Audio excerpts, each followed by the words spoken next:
산업기술 R&D 프로세스를 산업핵심기술 개발 사업 기준으로 살펴보도록 하겠습니다.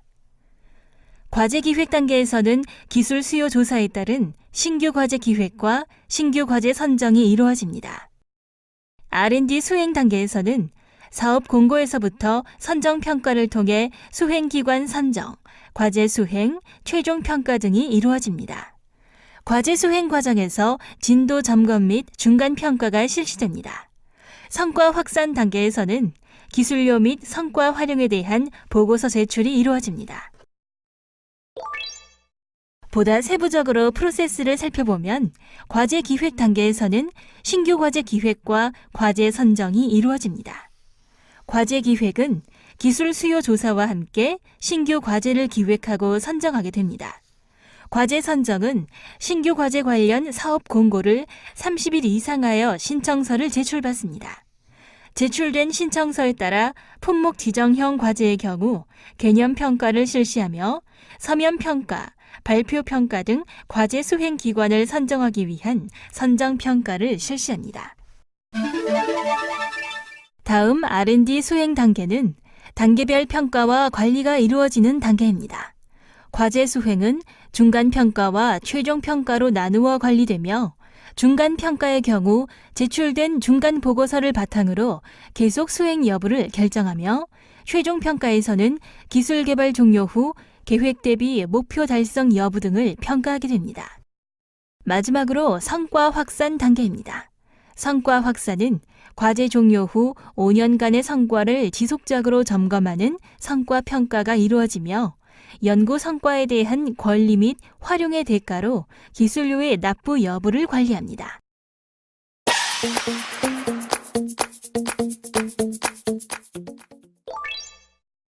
각 단계별 주요 규정 내용에 대해 살펴보겠습니다. 먼저 기획 단계에서 수요 조사 부분입니다.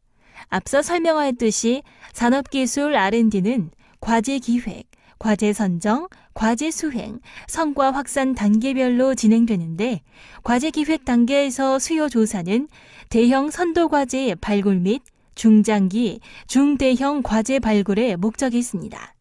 관련 규정으로 산업기술혁신촉진법과 아래 산업기술혁신사업 공통운영요령, 그리고 산업기술혁신사업, 기술개발평가관리 지침에 걸쳐 규정되어 있습니다. 수요조사 지원 과제 발굴을 위해 기술 수요조사를 실시합니다. 전담 기관은 정기 또는 상시적으로 기술 수요조사를 실시, 조사 내용을 반영하여 기술 개발 과제를 발굴합니다. 사전 기획 결과를 고려하여 기획 대상 후보 과제 발굴하며 발굴된 후보 과제를 예산, 기술 정책 방향 등을 고려하여 기술 분야별 기획 대상 과제를 선정하고 기술 분야별 선행 특허, 표준화 동향 조사, 경제적 타당성 분석 등을 포함하여 과제 기획을 실시합니다. 과제 기획 내용에 대한 의견을 수렴하고 산학연 전문가로 구성된 목표 검증단을 구성, 운영하며 국가 지원의 필요성, 기술성, 경제성 등을 고려하여 기획과제의 우선순위를 결정합니다. 마지막으로 사업별 심의위원회에서 위의 내용을 종합적으로 고려하여 지원 대상 과제를 심의 확정하게 됩니다. 다음은 과제 선정 단계의 주요 규정을 살펴보도록 하겠습니다. 먼저 사업 공고 부분입니다. 과제 선정에서 시행계획의 공고 부분은 산업기술혁신촉진법과 공통운영요령, 기술개발평가관리지침 등에 규정되어 있습니다. 사업 공고는 공통운영요령 제19조, 시행계획의 공고 규정에 따라 지원 대상 및 기간, 사업 추진 체계, 사업비 지원 기준, 평가 절차, 신청 방법 및 기한 등을 정하고 있습니다. 사업 공고의 기한은 언론 매체를 통해 30일 이상 공고해야 합니다. 과제 선정 단계에서 과제 신청 및 접수와 관련된 규정은 산업기술혁신촉진법 아래 공통운영요령에 나와 있습니다. 과제 신청 및 접수는 공통운영요령 제20조의 아래와 같이 규정하고 있습니다. 참여율 10% 이상으로 연구자별 동시 수행 과제는 5개 이내로 규정하고 있습니다. 중소 중견 기업별 동시 수행 과제 수를 확인해 보시기 바랍니다. 과제 선정 단계에서 사업비 계상 및 산정에 대한 규정은 사업비 산정, 관리 및 사용 정산에 관한 요령에 나와 있습니다. 사업비 계상은 공통운영요령 제23조 및 사업비 산정, 관리 및 사용, 정산에 관한 요령에 따르면 사업비를 직접비와 간접비로 구분하고 직접비로 인건비, 학생 인건비, 연구시설 장비 및 재료비, 연구활동비, 연구과제 추진비, 연구수당 등에 대해 정의하고 있습니다. 간접비에는 인력지원비, 연구지원비, 성과 활용에 관한 경비 등이 있습니다. 사업비 산정에 대한 규정으로는 공통운영요령 제24조 출연금의 지원 기준, 공통운영요령 제25조 민간부담금의 현금 비율에 나타나 있습니다. 아래 해당 규정의 자세한 내용을 살펴보시기 바랍니다. 다음으로 과제 선정 단계에서 신규 선정 평가에 대한 규정을 살펴보도록 하겠습니다. 신규 선정 평가의 경우 품목 지정형 과제 및 자유 공모형 과제의 경우는 필요시 개념 평가를 실시하도록 규정하고 있습니다. 신규 선정 평가에서 개념 평가의 경우는 공통운영요령 제16조와 기술개발 평가 관리 지침에서 규정하고 있습니다.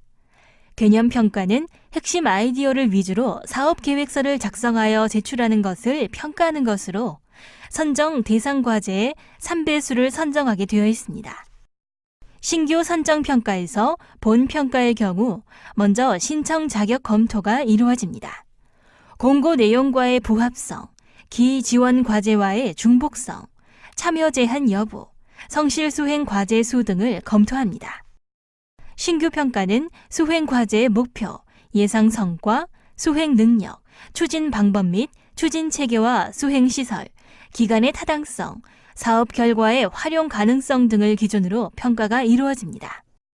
신규 선정 평가의 5대 기준으로 총괄 책임자가 과거 수행 결과 혁신 성과를 판정받았거나 여성 연구원 참여율 20% 이상, 상생 협력 또는 동반 성장 우수 기업 등은 우대 점수를 적용합니다. 하지만 반대로 총괄 책임자가 과거 평가 결과 중단, 불성실 수행 과제를 판정받은 경우는 감점이 됩니다. 과제 선정 단계에서 협약 체결과 관련된 규정은 협약의 체결과 변경, 협약 체결의 중지, 해약 등이 있습니다. 협약 체결의 경우 공통운영요령 26조에 따라 선정 통보 후 1개월 이내 약 체결을 실시합니다. 협약 내용으로 기간, 수행 체계, 사업비 지급 및 관리, 정산, 보고 및 평가, 변경 해약, 연구 장비, 기술료, 성과물의 귀속 등의 내용이 포함됩니다. 협약의 변경은 공통운영요령 제27조에 따르며 협약 변경 승인 요청은 협약 종료 1개월 전까지 가능합니다. 승인성 변경은 주관기관이 전담기관에게 승인 요청을 하는 것으로 목표, 총괄 책임자의 변경, 수행기간 및 사업비 변경 등 사업 수행의 주요 부분 변경의 경우 승인 요청을 하여야 합니다. 통보성 변경은 주관기관이 전담기관에 문서로 통보하는 것으로 주소 및 대표자, 명칭의 변경, 참여 연구원 및 참여율의 변경, 간접비 증액 등의 경우는 통보성 변경이 가능합니다. 다음으로 협약의 해약은 공통운영요령 제28조에 따라 적용됩니다. 과제의 기수행, 중복된 경우 중대한 협약 위반, 사업비의 목적 외 사용, 사업의 지연, 포기 등의 경우는 협약을 해약할 수 있습니다. 다음은 과제 수행 단계에서의 주요 규정 내용을 살펴보도록 하겠습니다. 주요 규정으로는 연구 발표회, 연차 단계 평가, 최종 평가 등에 대한 규정입니다. 먼저 연차 평가 연구 발표에 대한 규정입니다. 일괄 협약 및 단계 협약 체결 과제의 경우는 기존 평가와 달리 워크숍 형태의 연구 발표회로 전환하여 시합니다. 진도 실적 보고서를 제출하고 연구 발표를 통해 계속 또는 평가 대상으로 판정합니다. 과제 수행 중 연차 평가와 단계 평가에 대한 규정입니다. 연차 단계 보고서를 제출받고 보고서 점검, 현장 실태 조사, 평가위원회를 거쳐 평가를 진행하며 계속, 중단, 조기 종료 등으로 판정합니다. 단계별 목표 달성 및 다음 단계 계획의 타당성을 중심으로 평가하게 됩니다. 마지막으로 최종 평가의 규정입니다. 과제 종료일 45일 이내에 최종 보고서를 제출하며 보고서와 현장 실태 조사, 평가위원회를 거쳐 혁신 성과, 보통, 성실 수행, 불성실 수행 등으로 판정을 내립니다. 최종 평가는 목표 달성도, 기술성, 경제성 및 사업성 등을 종합적으로 고려하여 평가합니다. 산업기술 R&D 프로세스의 마지막 단계인 성과 확산 단계, 사후관리 부분에 대한 규정입니다. 과제 종료 후 사후관리에 대한 주요 규정으로는 연구개발 결과물의 귀속, 기술 실시 계약 및 기술료 납부, 성과 활용 보고 및 평가 등이 있습니다. 사후관리 규정 중 사업비 사용 실적 보고 및 정산에 관한 내용입니다. 과제 수행 종료 후 3개월 이내 사업비 사용 실적 보고서를 제출하여야 하며 위탁 정산기관에서 정산 업무를 수행합니다. 집행 잔액 및 부당 집행 금액의 경우는 출연금 회수를 진행합니다. 공통운영요령 제35조 성과물의 귀속에서는 사업 수행으로 발생한 장비, 시설, 시작품 등에 대한 소유와 관리, 처분 등에 대해 규정하고 있습니다. 장비 통합 관리에 대한 규정 내용을 살펴보겠습니다. 3천만 원 이상 구입 장비는 중앙장비심의위원회의 심의를 거치도록 규정하였으며 심의를 거친 장비와 1,000만 원 이상 구입 장비는 이 튜브에 등록하도록 규정하고 있습니다. 사업 수행 결과의 공개 및 활용에 대한 내용으로 연구과제 수행 최종 보고서 원문 및 목록과 초록집 발간 등을 산업계, 학계 등에 널리 공개하도록 규정하고 있습니다. 특별한 사유가 있는 경우 기간 만료일 3개월 전에 전담기관 승인을 받아 3년 이내에 비공개가 가능하며 공공연구기관 등에서 보유 중인 사업 결과는 양도 실시해야 합니다. 다음은 실시계약의 체결입니다. 실시계약이란 수행기관이 과제 결과에 대하여 사업 성과를 활용할 수 있도록 하는 것으로 주관기관은 실시기관과 실시계약을 체결하고 기술료를 징수하게 됩니다. 납부 방법은 일정 기간에 대한 정액제 또는 매출 장률제 중 선택하며 징수 기간은 5년 이내 기간 동안 균등 분할하도록 규정하고 있습니다. 마지막으로 성과 활용 보고 및 평가에 대한 규정입니다. 과제가 종료되더라도 다음 해부터 5년간 매년 2월 말까지 성과 활용 보고서 제출하여야 하며 개발 종료 후 3년 이내 과제에 대해서는 연구 결과에 대한 활용 평가를 시합니다.